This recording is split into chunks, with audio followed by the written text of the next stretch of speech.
Fala coloradagem, tá começando mais um Na Mesa com F5 do F5 Colorado Podcast. Eu sou o Fernando e tô aqui com o Mu e hoje vamos ter um episódio fazendo um raio-x do elenco colorado, comentando sobre os principais nomes que surgem para a próxima janela de transferências e também falando um pouco sobre o confronto contra o Maracanã pela Copa do Brasil.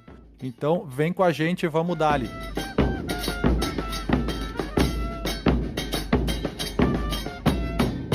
Então, o Inter joga às 19 horas do dia 29 de abril, a partida de ida da terceira fase da Copa do Brasil contra o Maracanã. E a tendência é que a gente use um time alternativo em campo devido à grande sequência de jogos que o Inter vem enfrentando, né? Sim. A provável escalação hoje, né, o Inter teve pouco tempo de treino e muito treino de recuperação. Como Então, sempre, hoje... teve pouco tempo de treino, né? já é uma coisa comum, né? Mas hoje a escalação provável, vamos dizer assim, é com o Antony no gol, o Aguirre, que descansou na última rodada, ou o Natan, né, tendo uma sequência, a zaga composta por Rohel e Vitor Gabriel, dando um descanso pro Vitão, e Ramon no lugar do Bernabé, que também vem de uma sequência muito grande de jogos. No meio, seguindo a tendência que a gente falou durante a semana, a manutenção do Ronaldo e do lado dele o Thiago Maia. Já na linha de 3, o Oscar Romero, Vitinho e o Tabata. E no ataque, o Valência. O Valência não descansar contra o Maracanã é o grande gancho que a gente tem na nossa pauta, né? Da gente fazer esse raio-x do elenco para ver se é o que falta ou se é só um pouco de momento dos jogadores estarem lesionados. É, que convenhamos que é bem incomum tu ter 4 atacantes e 3 deles machucarem, né? O Borré acabou sentindo numa bola praticamente perdida no último jogo, infelizmente vai ficar, pelas primeiras notícias que surgem, cerca de 15 a 20 dias fora, o que provavelmente 6 jogos que ele vai perder, porque né, a gente joga um jogo cada 3 dias. O Luca também tá com uma lesão muscular, se eu não me engano. O Luca Holanda, né? O Luca Drummond teve um rompimento de LCA no ano passado ainda. E o Ricardo Matias também tá com uma entorse no joelho, que deixa o Inter realmente só com o Valência disponível, né? No último jogo contra o Juventude, inclusive, quando o Borré saiu, o Inter acabou tendo que improvisar o Wesley ali de falso 9, jogando de referência, porque não tinha nenhum jogador com essa característica, né? E a tendência é que o Wesley seja poupado também nessa partida contra o Maracanã. Então, é complicado, é complicado. Eu acho que o elenco do Inter, no setor de ataque, tá bem servido, mas foi um azar muito grande. Azar, né?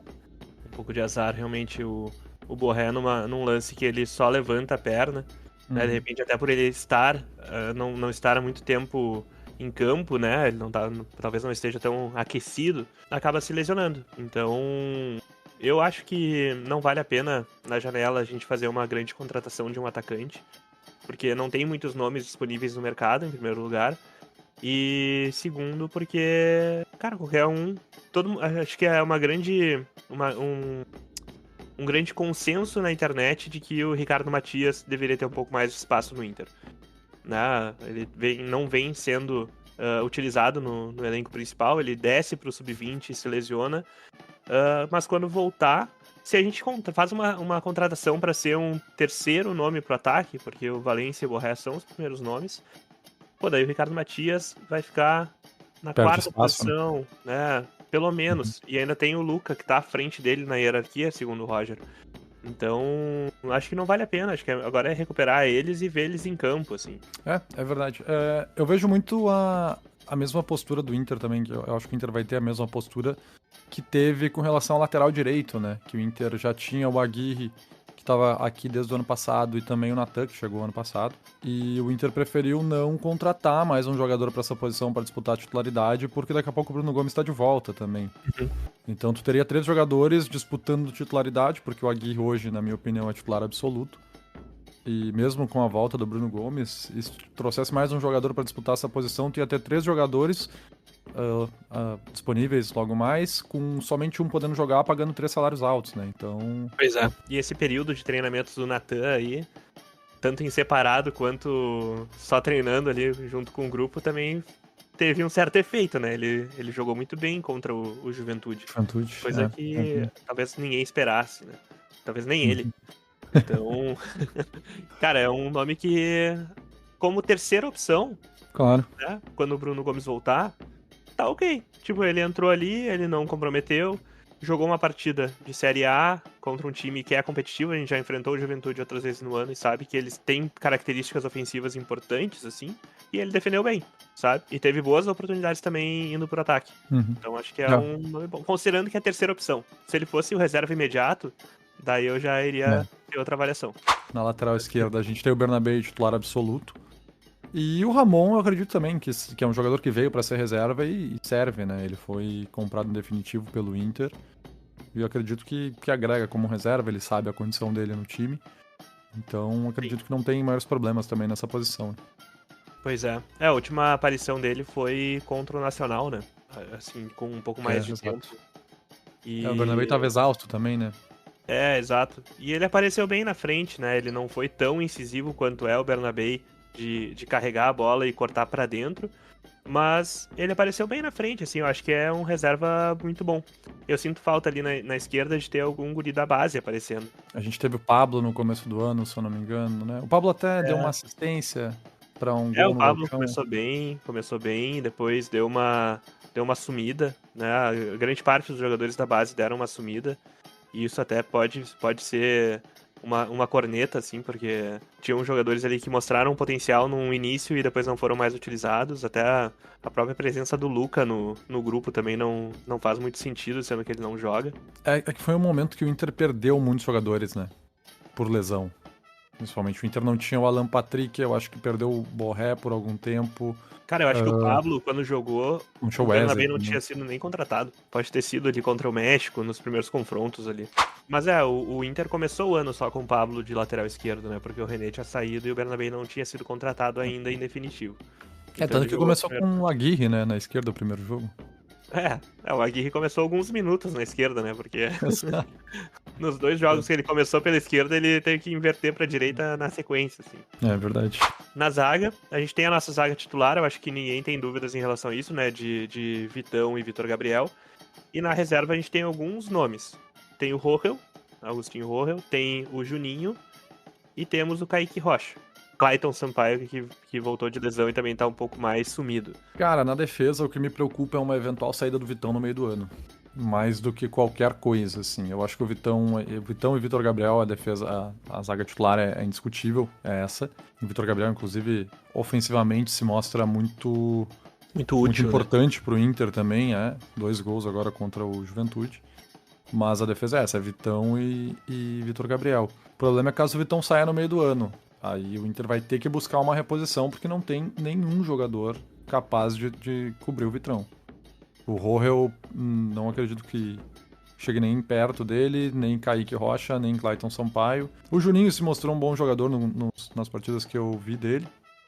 Os Sim, mas primeiros tem jogos, uma certa adaptação, lesionou. né? Exato. E lesionou também o segundo jogo dele, terceiro jogo dele, então...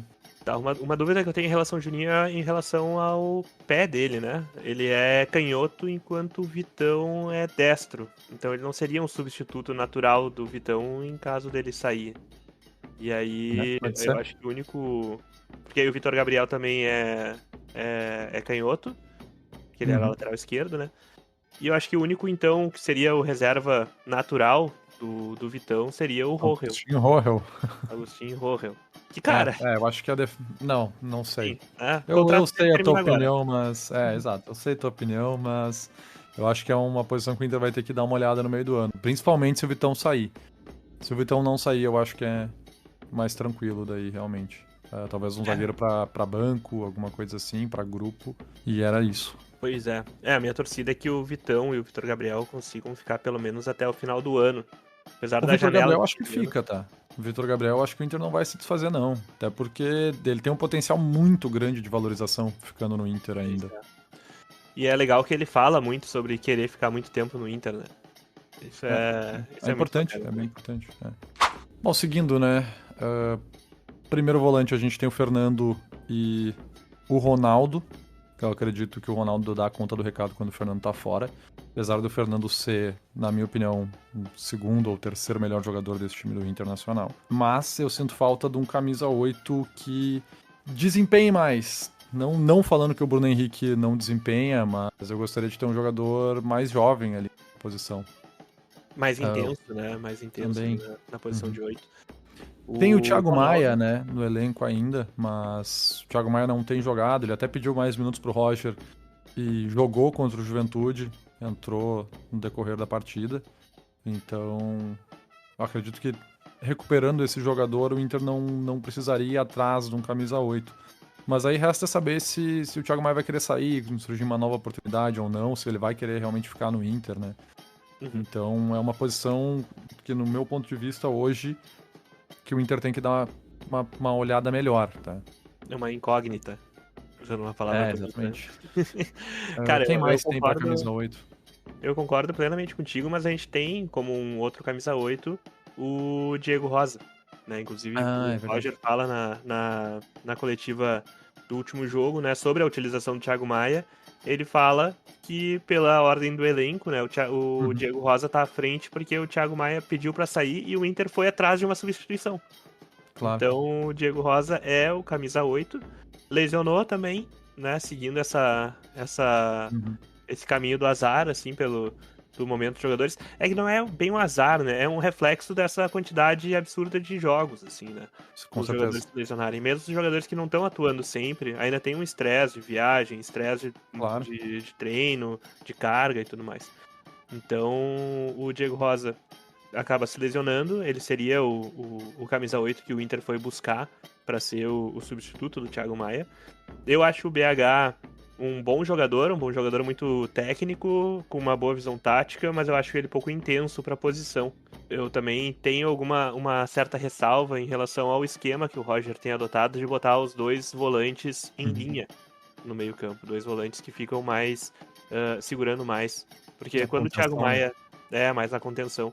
Porque quando o Thiago Maia começou a se destacar um pouco pelo Inter, os volantes jogavam um mais à frente do que o outro. Sim, ele Thiago subia Maia. muito mais, né? Ele entrava muito mais na área. O Thiago Maia até brincava de que ele era o 10 do time, né? Ele tem uma entrevista falando assim que ele treina de 10. Porque é isso, assim, ele era o cara que saía mais pra marcar, pra fazer a pressão alta, e hoje os dois volantes estão jogando mais em linha, sendo que até no último jogo a gente viu o volante, o Ronaldo, entrando na linha de zaga, né? Então, é um posicionamento que não me agrada tanto. Mas dá pra entender ali as explicações do Roger, né? De como montou, pensou o time, deu certo porque ganhou. Mas essa parte do 8 mais agressivo, que caça um pouco mais, assim, sai na marcação mais intenso no meio, box to box, eu sinto muita falta. E essa posição de volantes, são dois nomes, surgiram dois nomes essa semana como opções pro Inter, né, na próxima janela de transferências. Um é o William Arão, que eu acho que ele tá no Panathinaikos, se eu não me engano, Isso. e gostaria de retornar ao Brasil. Mas ele é primeiro volante, né, então... Ele pegava até de zagueiro com o Jorge Jesus. Com o Jorge Jesus, né. Eu confesso que eu não vi, não assisto jogos do Campeonato Grego, não sei como ele tá jogando lá, então... A impressão que eu tenho dele era de primeiro volante. E outro jogador que me agradaria muito daí é o Fred, né? Esse jogador aqui do Inter, inclusive, tá no Fenerbahçe da Turquia. Esse Pois sim, me agrada demais. Cara, eu tava vendo ali algumas coisas sobre muitos comentários em relação ao salário dele ser de 2 milhões de reais. Meu, eu acho que a gente vem falando isso muito, né? Que jogador bom, titular, tu contrata por menos de 1 milhão por mês. Não, sabe? hoje em dia é muito difícil, realmente. O Bustos, né, o nosso antigo lateral, tinha pedido 800 mil. E ele não era tudo isso, assim. Uhum. Então, 2 milhões, tá, é fora do patamar do Inter. Claro. Mas 1,5 milhão, ele fica no mesmo nível que o Borré e que o Valência, né, que Pode o ser. Alan Patrick. Daí já é uma coisa... É que são valores, são cifras, são impensáveis, assim, né? Mas visto que o mercado tá alto, assim, pô, ter o Fred por 1,5 milhão, que foi a mesma pedida que eu acho que o Scarpa pediu, Uhum. é uma ótima contratação. O problema é que ele tem contrato longo lá com o Fenerbahçe e até teria que fazer uma 2027. compensação. Né? Teria que ter uma compensação Exato. ou liberar algum outro jogador pra eles. Se eles quiserem o Valência, por exemplo, de repente, né? Bom, seguindo, né? Camisa 10 a gente tem o Alan Patrick, e agora finalmente uma reserva pra ele, que é o Romero. Tem entrado bem nos jogos que que ele entra, que ele participa, mas o Alan ainda é insubstituível, né? Sim. Jogador espetacular, fez 3 gols no mesmo jogo esse ano, fez 3 assistências no mesmo jogo, é um negócio É um monstro. impressionante, joga demais, o capitão não tem nem o que falar, mas temos um reserva pra ele hoje. E aí vem os atacantes pelo lado, né? A gente tem o Wesley no momento e no último jogo tem jogado o Tabata, né? Não dá nem pra considerar um atacante pelo lado. Mas antes onde estava jogando o Vitinho e o Carboneiro. O Carboneiro que inclusive deve estar à disposição já pro jogo contra o Atlético Nacional na próxima semana, se eu não me engano. O Inter joga dia 8 de maio contra o Atlético Nacional lá na Colômbia e o Carboneiro pode estar à disposição já. Boa. Mas- A volta do Carboneiro, pra mim, é extremamente importante. Porque dentro Concordo. dos pontas que a gente tem no banco, ele é o que eu olho e penso que, tá, ele pode mudar o paradigma do jogo. Ele Sim. pode mudar o jeito dele jogar, a ofensividade dele, assim. Eu acho que ele é um cara que vem do banco realmente como um 12º jogador, assim, sabe? Sim. De alguém que pode mudar o caminho de um jogo. Por mais que eu acho que ele tenha mais vitória pessoal contra os zagueiros, assim, né? Eu acho que que ele tem mais vitória pessoal que o Vitinho, por exemplo. Eu acho que Vitinho, Wesley e Carboneiro são os 3 jogadores que têm uma característica mais parecida no esquema que o Roger tinha usado. Diferente do Tabata. Eu acho que o Tabata muda bastante o jeito que o Inter joga. Porque ele não é o cara que vai driblar, ele não vai pra linha de fundo, então... Eu acho que ele modifica, né, um pouco o esquema que o Inter joga. O Tabata ele se assemelha muito ao que joga também o Gabriel Carvalho. Gabriel Carvalho, exato. E também como jogava anteriormente o Maurício, né? Vindo muito mais de trás com a bola. Certeza. Armando mais de frente, assim, não dominando uma bola, tentando ganhar um fundo que nem os demais jogadores. E o Gustavo Prado, né? O Gustavo Prado, ele entrou muito bem nessa última partida, né? Mas ele tava um pouco arquivado também, né? Sim. Depois que voltou do Sul-Americano. Ele parece que voltou mais porque não tinha jogadores, né? Eu acho que ele só atuou por isso, exatamente. Eu também, eu confesso que eu não entendi muito, porque tanto o Ricardo Matias quanto o Gustavo Prado, quando voltaram do Mundial, acabaram tendo poucos minutos, né? E os dois eu acho que jogaram contra o Caxias a semifinal, lá em Caxias, que o Inter tinha bastante desfalques, tiveram uma boa atuação e depois acabaram não jogando mais. Tanto que ele participa do gol com o Vitinho, do primeiro gol do Vitinho. Ele dá o passe, né? Ele dá o passe. Cara, eu gosto do Gustavo Prado desde que ele alçou ao profissional ali, desde que ele surgiu. Eu acho que ele poderia até jogar mais recuado e não como ponta, né? Pela característica em posição dele, assim, mais física mesmo, assim, de ser... Ele não é tão rápido, tá ligado? Então, pelo menos ele não me pareceu ser um atleta tão rápido quanto é o Wesley, quanto na época quando ele foi lançado, quando era o Wanderson. Então, eu sempre pensei que talvez ele pudesse jogar um pouco mais recuado do que como um ponta espetado ali pra ganhar na velocidade, pra ele poder ter essa jogada mais de aproximação. E finalizando, temos o ataque, né? O Inter tem Valência, Borré, lesionado, Ricardo Matias, lesionado, e Luca, lesionado. E aí a gente pode até botar mais um nome aí, que é o Wesley, né? Como que ele jogou um como falso 9, né? E no final do jogo passado, quando o Borré se machuca, ele ocupa ali a posição de referência. E, cara, vai muito bem, né? Vai muito bem. Ele é um jogador que é diferente, né? Ele não vai ganhar nada no corpo, nem nada do gênero, mas dá um ataque bem mais móvel, que pode ser interessante pra algum momento do jogo, assim. Mas só vai ser utilizado ali caso realmente não tenha jogador da posição, como foi no caso do último jogo, né, contra o Juventude. Que o Borré tinha substituído o Valência já tinha saído, então o Borré acaba lesionando. Não tem quem colocar. Mas pensando nos jogos seguintes, né, contra o Corinthians, por exemplo, lá na arena, na Neoquímica, se o Inter consegue fazer um gol no início e monta uma linha de 5, faz um 5-4-1, assim, se o Wesley fica como referência, pra um time que vai jogar só num contra-ataque rápido, de repente ele é uma boa opção pra ocupar um falso 9, assim. Pode ser. Eu não sou muito fã de achar esse gol aí e fazer essa linha de 5, tá? Sempre nessas horas eu dou graças a Deus por só ficar falando sobre o Inter e não ter que treinar o Inter, né? Porque na maior parte das vezes eu dou uma ideia horrível. E que bom que o Roger não nos escuta aqui. Fernando, já que tu falou da janela de transferências, a gente citou aqui o William Arão e o Fred como possíveis nomes. Mas outros 2 nomes também começaram a surgir no noticiário, vamos botar assim. Primeiro, Dudu, que deve estar de saída do Cruzeiro, né? Pelo menos foi o que vazou a informação, o próprio presidente e dono do Cruzeiro, dizendo que ele ia vazar. E o segundo, um nome, assim, que acho que a gente nem precisa traçar comentários, né? Só esperar e torcer para o melhor, que é o retorno de Alisson Becker, o goleiro cria do Celeiro, que já, né, segundo o jornalista Jairo Vinck, informou a direção que tem o interesse e o desejo de voltar ao clube depois de terminar o contrato dele com o Liverpool em 2027. Já que eu falei tanto do Alisson, por favor, me fala o que tu acha do Dudu. Cara, é uma contratação que não me agradaria, tá?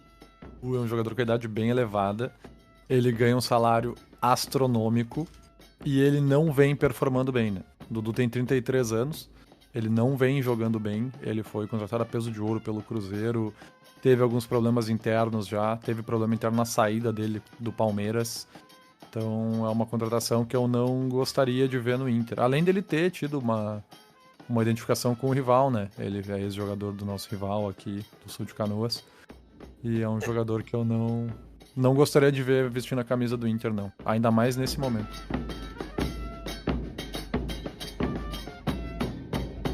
O F5 Colorado Podcast é uma iniciativa que conta com o apoio da Dali Inter, a operadora de telefonia móvel oficial do Esporte Clube Internacional. Acesse o site daliinter.com.br, utilize o cupom F5 para garantir seu chip grátis na contratação de qualquer plano de telefonia móvel. Vamos! Meu coração é vermelho. Ei, ei, ei. Te lembra quando tocava no Beira-Rio essa música? Pois é, outra coisa que vai ser vermelha é o uniforme 2 da seleção brasileira. É o colossal, não adianta. Pelo menos.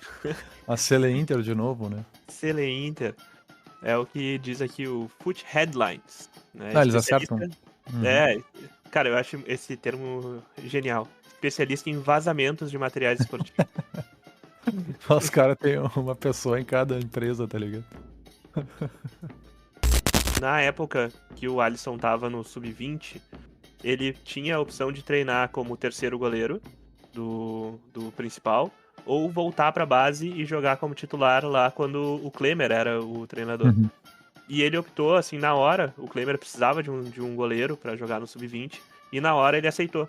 Primeiro, o Klemer tinha ido perguntar pro Agenor se ele não gostaria de voltar pro Sub-20, e o Agenor falou que não queria.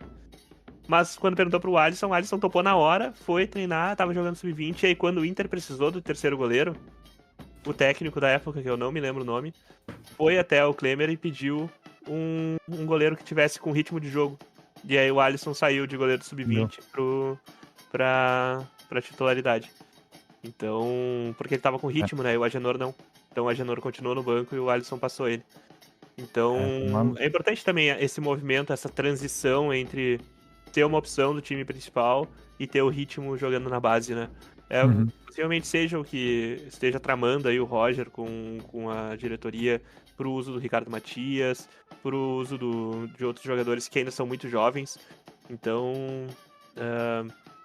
espero que algum deles também consiga alcançar a titularidade em breve, assim.